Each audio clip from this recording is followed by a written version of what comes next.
Pearl's Dragon, a Dragon Lords of Valdir story, by S.E. Smith.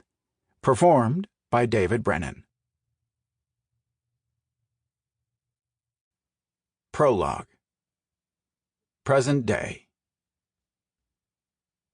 "The last rule I'm going to share is the unbreakable rule," Pearl St. Clair stated in a firm tone. She released a sigh and raised an eyebrow at the scarred warrior sitting in one of the two chairs in the room. He was staring at the board she was pointing to with a mutinous expression. "What is it now, Brogan?" "I told you when you started. I don't follow anyone's rules but my own," Brogan stated, folding his arms. "And look where that got you. All I can say is you'd better learn if you want to get out of this room." "Alive," Pearl snapped in a sharper tone than she originally intended, before adding the last word under her breath. "Pearl," Asim cautioned in a low voice from where he was sitting on a bench by the door. Pearl slowly counted to 30. She'd already bypassed 10 and 20. Why she was chosen for this exasperating task was beyond her. The only thing she could think of was that she had survived raising Riley and Tina without any casualties. "Surely I can manage a few lessons in humility for the two men sitting in front of me," she thought. Unfortunately, she felt like she was starting all over again, only this time during the toddler stage. Being over 60, she thought she was finished dealing with stubborn, defiant, and downright ornery kids. Back on Earth, she'd been a surrogate grandmother to the kids in the neighborhood. During that time, she had seen and heard a lot. She was well aware that she was the kind of grandmother every kid wanted to have, and the one every parent wished they could hide in the closet.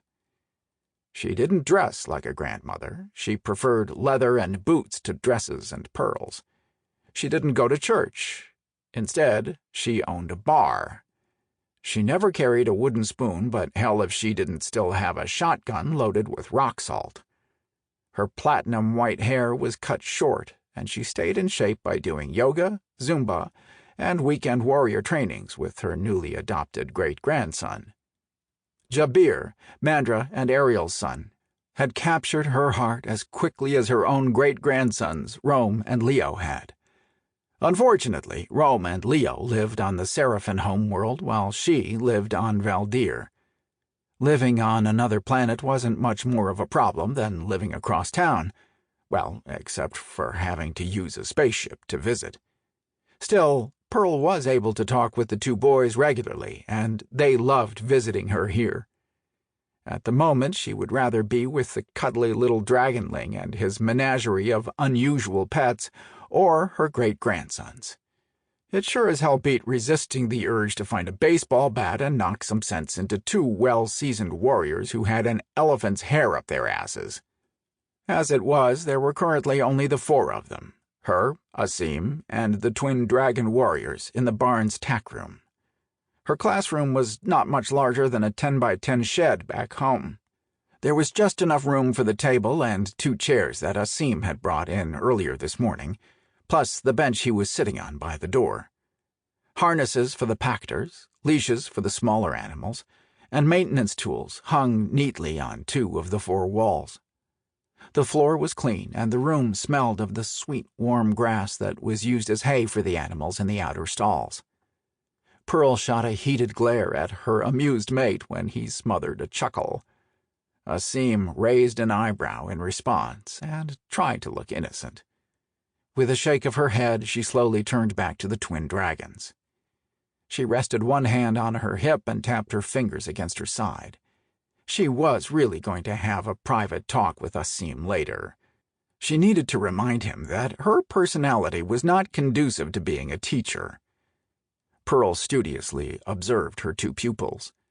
She had quickly distinguished the difference between the identical twin dragons known as Barak and Brogan. Barak had more patience and control than his brother Brogan, by about the width of a human hair. After hours of trying to explain human culture to the brothers, Pearl decided her patience was fast disintegrating to their level, almost non-existent. While Brogan had questioned or argued every single rule she had tried to explain, Sample complete. Ready to continue?